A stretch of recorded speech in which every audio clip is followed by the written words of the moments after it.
All right, what's going on today, YouTube? Welcome back to your favorite cyclist YouTube channel, and welcome back to today's Bike Quick Talks. Before we get started today, if you're new to my channel, make sure you head down below, hit that subscribe button for me. If you already are subscribed, make sure you hit that bell icon right next to that. That way you get notified every time I upload. That way you don't miss any of this awesome cycling content on this channel. So in today's Bike Quick Talk, we're talking about what are tubeless inserts. So tubeless inserts, what's the deal with them? So essentially a tubeless insert kind of looks like this guy. It's a big chunk of foam most of the time. So what the basic things of a tubeless insert is a tubeless insert is going to go inside of your tire, and it's going to protect your tire and protect your wheel from smashing into each other. Kind of the basic things to that. Now, a tubeless insert you're going to see in tubeless tires. That's where you're most commonly going to see them. There are some companies out there that kind of make a version of them for tubes, but we're talking tubeless tire inserts in particular. Now, there are a ton of different brands out there that offer some sort of tubeless tire insert. In this case, these are the Tannis Tubeless Pros here. That's what I've chosen to run in both of my mountain bikes here. So the Poseidon Norton has one in the rear tire, as well as the Superfly has one in the rear tire as well. Now, you might be wondering, why do you have them in the rear tires versus both tires? So, tubeless inserts, what it allows you to do is run a lower pressure in your tire without worrying about pinch flatting or banging up your wheel.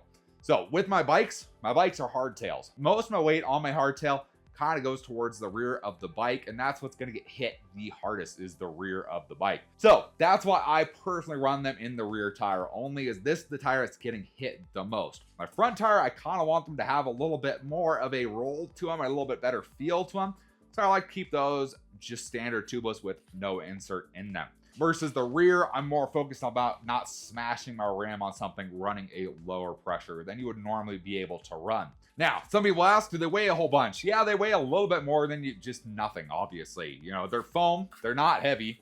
They're not like super heavy, but it's definitely a noticeable thing when you put these in your tires. It's definitely something you notice that, yeah, there's something different in my tires.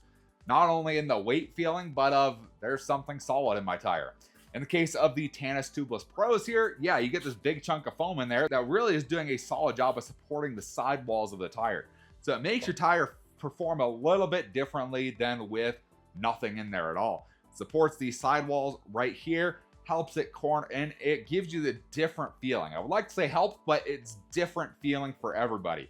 It supports that sidewall so it doesn't roll over as far if you're on that low pressure. The other thing I've seen noticed a lot is, how do you inflate a tubeless tire if you have this insert in there? How does the air even get into the tire? So most tubeless inserts have a kind of a slot. So you can see a slot right here. That slot, actually there's one on each side on this case. There's a slot in both sides here. What you do is you line that up with where the valve is. In the case of these Tannis Tubeless Pros, you can kind of run whatever valve setup you want to run on these. No issues at all. Other brands of these might not allow the air to come out straight through the valve. I believe Cushcore is one of those brands that offer that you have to use a different style valve in there. So the valve, instead of having air come out the top, it actually comes out the side of the nub inside of the wheel. So you're gonna have air coming out the sides, which then allows it not to come up and not get blocked by the insert, but be able to come out through the sides. So tubeless inserts, are they for everybody? No, they definitely aren't for everybody. What I would recommend a tubeless insert for is if you're riding pretty rowdy mountain bike trails. Now, they do make them for like mountain bikes, they make them for road bikes, they make them for gravel bikes. I don't understand why you need them for the road, but that's beyond me. I'm not going to get into that. Mountain bikes or pretty aggressive gravel bikes is something I'd recommend a tubeless insert for. But then back to, does everybody riding a mountain bike and riding a gravel bike need a tubeless insert? No, you definitely do not need a tubeless insert. What this is going to do is allow you to run lower pressures. If you want to run a lower pressure in your bike to get a little more comfort out there, a little more grip, this is a great option for you. That's really where that big thing comes in. Running the lower pressure without damaging your wheel or your tire. That's where this guy comes in. Running really rocky stuff, really harsh and rough terrain. Great option to keep you and your bike nice and safe. So hopefully you guys learned something in today's Bike Quick Talk about tubeless inserts. If you did, give this video a big thumbs up. Appreciate your support. Any comments or questions, let me know down in the comment section below. Love talking to you guys. Love answering questions you guys have. And I will see you in the next video. Thanks for watching today.